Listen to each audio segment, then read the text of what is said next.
राधे राधे, जय श्री राम सभी दर्शकों को। जैसा कि पिछले वीडियो में मैंने बताया था कि विवाह और वैवाहिक संबंधों के बारे में, कि हमारे विवाह कब होगा, कितने विलंब में होगा और वैवाहिक संबंध हमारे कैसे चलेंगे। इस वीडियो में मैं ये बताना वाला हूँ कि आपकी शादी अरेंज और लव मैरिज में से कौन सी होने की संभावना ज़्यादा है।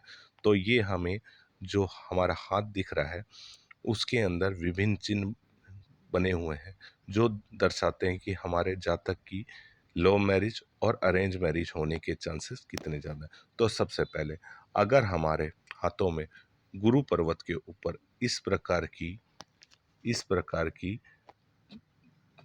क्रॉस या हमारे शुक्र पर्वत में इस प्रकार के क्रॉस बने रहते हैं, तो ऐसे जातक का लव मैरिज होने के चांसेस बहुत ज़्यादा होते हैं। इसी प्रकार अगर हमारी ये सूर्य रेखा दिख रही है, सीधे आ रही है और एक रेखा हृदय रेखा से इस प्रकार का ट्रायंगल बना रही है, तो इस प्रकार के जातक की लव मैरिज होने के चांसेस ज़्यादा होते हैं। और यही अगर दूसरी तरफ बुध पर्वत की ओर से एक रेखा और आके इसी प्रकार एक ट्रायंगल और बना रही है, तो इस प्रकार के जातक की इंटरकास्ट मैरिज होने के चांसेस ज़्यादा होते हैं। इसी प्रकार अगर हमारी हृदय रेखा सीधे चली जाए इस तरीके से और सीधे गुरु पर्वत पे जाके रुके और एक दूसरी रेखा, मतलब दो मुही रेखा, या तो इन दोनों उंगलियों के बीच में रुके या फिर इधर की तरफ शनि पर्वत की तरफ घूमती हुई नजर आए, तो इस प्रकार के जातक की लव मैरिज होने के चांसेस 80% बढ़ जाते हैं। परंतु इस कंडीशन के अंदर जो जातक होता है वह अपने माँ बाप को मनाने में सक्षम हो जाता है शादी के लिए। अगर इसी प्रकार की रेखा सीधे हृदय रेखा हमारी गुरु पर्वत पे आके रुके और एक दूसरे दुमुही रेखा अगर नीचे की तरफ जाती हुई दिख रही है, तो इस प्रकार का जातक के लव मैरिज होने के चांसेस बहुत कम हो जाते हैं। 20% के आसपास शायद इस प्रकार की रेखा में चांसेस रह जाते हैं, और अगर होंगे भी तो इस प्रकार की रेखाओं में उनकी लव मैरिज में विघ्न पड़ने के चांसेस ज़्यादा होते हैं।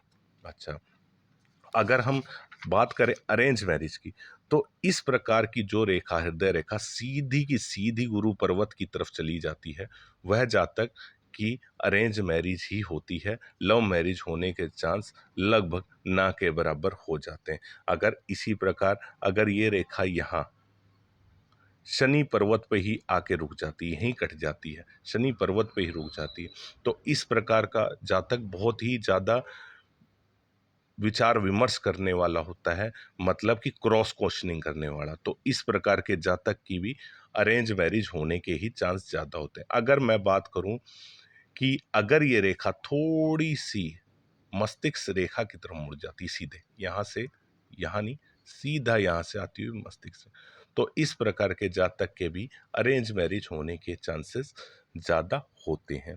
तो ये हमारी तमाम रेखाएं हैं जो हमें बताती हैं कि हमारी लव मैरिज या अरेंज मैरिज होने के क्या क्या चांसेस हैं।